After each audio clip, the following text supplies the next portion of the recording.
바람이 불 때마다 어느 대나무 숲에서 이상한 소리가 들렸다고 한다. 사람들은 그 소리가 이렇게 말한다고 했다. 김금님 귀는 당나귀 귀 1000년도 더 전의 이야기지만 그 속삭임은 지금도 사라지지 않고 전해진다. 도대체 그 숲에 무엇이 묻혀 있었던 것일까?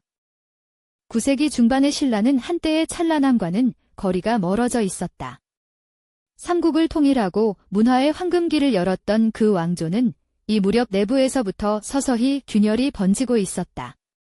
왕위를 둘러싼 귀족들의 암투가 끊이지 않았고 왕실의 권위는 해마다 조금씩 흔들렸다. 한반도의 동쪽 끝, 경주의 궁궐은 겉으로는 웅장했지만 그 안은 늘 긴장으로 팽팽했다. 861년 신라의 제47대 왕 허난왕이 후계자를 정해야 할 시간이 왔다. 왕에게는 아들이 없었다. 결국 그는 사위에게 왕위를 물려주는 결정을 내렸고 그렇게 왕좌에 오른 인물이 바로 경문왕 본명 김응렴이다. 혈통이 아닌 혼인으로 왕이 된 한 남자의 이야기가 여기서 시작된다. 전해지는 이야기에 따르면 허난왕은 두 딸 중 누구를 택할 것인지 사위될 인물에게 직접 물었다고 한다. 김응렴은 언니가 아닌 동생을 골랐고 이 선택이 오히려 왕의 마음에 들었다는 설이 있다. 그 선택이 겸손의 표현이었는지 아니면 영리한 계산이었는지 기록은 그 속내를 전하지 않는다. 어쩌면 그 모호함이야말로 이 남자의 평생을 관통하는 열쇠일지도 모른다. 왕위에 오른 직후부터 경문왕은 혹독한 시험에 들었다. 재위 초반부터 귀족들의 반란이 이어졌고 왕은 이를 수습하는 데 막대한 정치적 에너지를 쏟아야 했다고 전해진다. 혈통의 정통성 없이 왕이 된 자에 대한 견제는 왕이 살아있는 한 끝나지 않을 성격의 것이었다. 왕좌는 얻었지만 왕좌의 진짜 무게는 그 순간부터 시작되었을 것이다.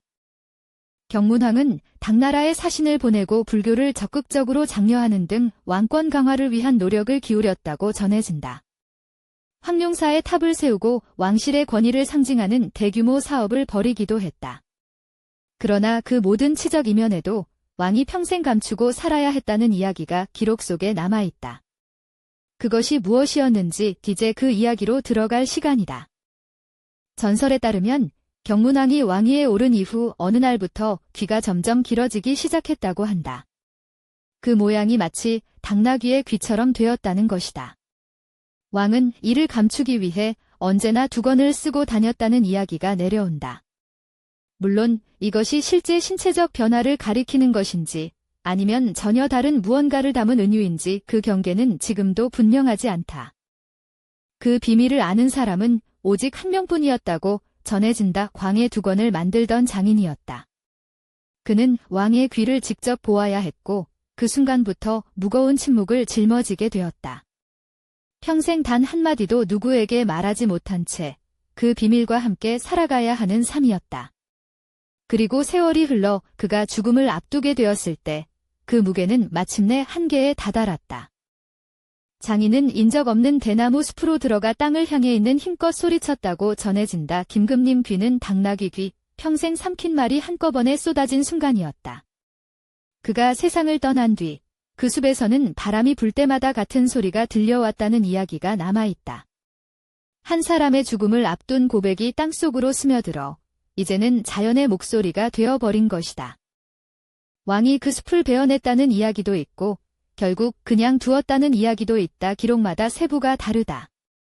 어느 쪽이 맞는지는 지금도 확인되지 않는다. 다만 분명한 것은 이 이야기가 민간에 깊이 뿌리내려 수백 년을 살아남았다는 사실이다. 비밀이란 것은 아무리 깊이 묻어도 결국 어딘가로 새어나온다는 것을 이 설화는 그렇게 말하고 있는 것인지도 모른다. 이 이야기는 고려시대 승려 일연이 편찬한 삼국유사에 수록되어 있다.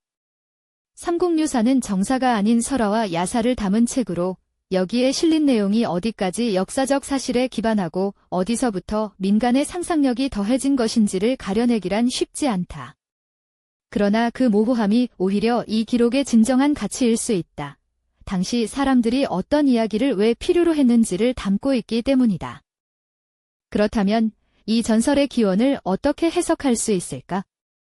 첫 번째 가설은 경문왕이 실제로 귀가 유독 크거나 기형적으로 생긴 신체적 특징을 지녔을 가능성을 제기한다. 왕의 신체는 권위와 직결되었던 시대였으니 이를 감추려는 시도가 설화 속의 형태를 바꾸어 살아남았을 수 있다는 것이다. 하지만 이를 뒷받침하는 직접적인 기록이나 물증은 현재까지 확인되지 않았다. 두 번째 해석은 이 설화가 당시 민중의 정치적 풍자가 이야기로 굳어진 것이라는 관점이다. 흥미롭게도 당나귀 귀는 고대 그리스의 마이다스 왕 전설과 놀랍도록 닮은 구조를 가지고 있다. 권력자의 결함이나 오만함을 동물의 신체에 빗대어 비꼬는 서사는 동서양을 막론하고 민담에서 반복되어 왔으며 경문왕에 대한 귀족들의 불만이 이 형식을 빌렸을 수 있다는 것이다.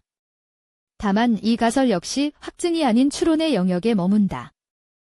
세 번째 해석은 보다 심층적인 방향에서 접근한다. 혈통이 아닌 방식으로 왕위에 오른 경문왕은 평생 자신의 정통성에 대한 의심과 싸워야 했을 것이다. 감춰야 하는 귀 즉 들을 수도, 들킬 수도 없는 귀는 권력자가 백성의 목소리와 비판을 억누르며 살아야 했던 내면의 고독을 상징하는 코드가 아니었을까 하는 해석이다. 설화가 한 인간의 심리를 담는 그릇이 되었다는 이 관점은 매력적이지만 그것을 증명하는 것 역시 불가능에 가깝다. 세 가지 가설 모두 어딘가에서 막힌다. 신체적 특징설은 기록상 근거가 너무 희박하고 풍자설은 이야기의 구체적인 디테일 장인이라는 인물, 대나무 숲으로의 고백, 바람이 전하는 메아리 이 단순한 풍자 이상의 감정적 무게를 담고 있다는 느낌을 지우기 어렵다. 심리적 상징 해석은 설득력 있지만 왜 하필 귀인가라는 질문에는 여전히 명쾌하게 답하지 못한다. 경문왕은 875년 세상을 떠났다. 그가 실제로 어떤 귀를 가졌는지, 어떤 무게를 안고 살았는지 그 진실은 1000년이 넘는 시간 속에 완전히 묻혀버렸다.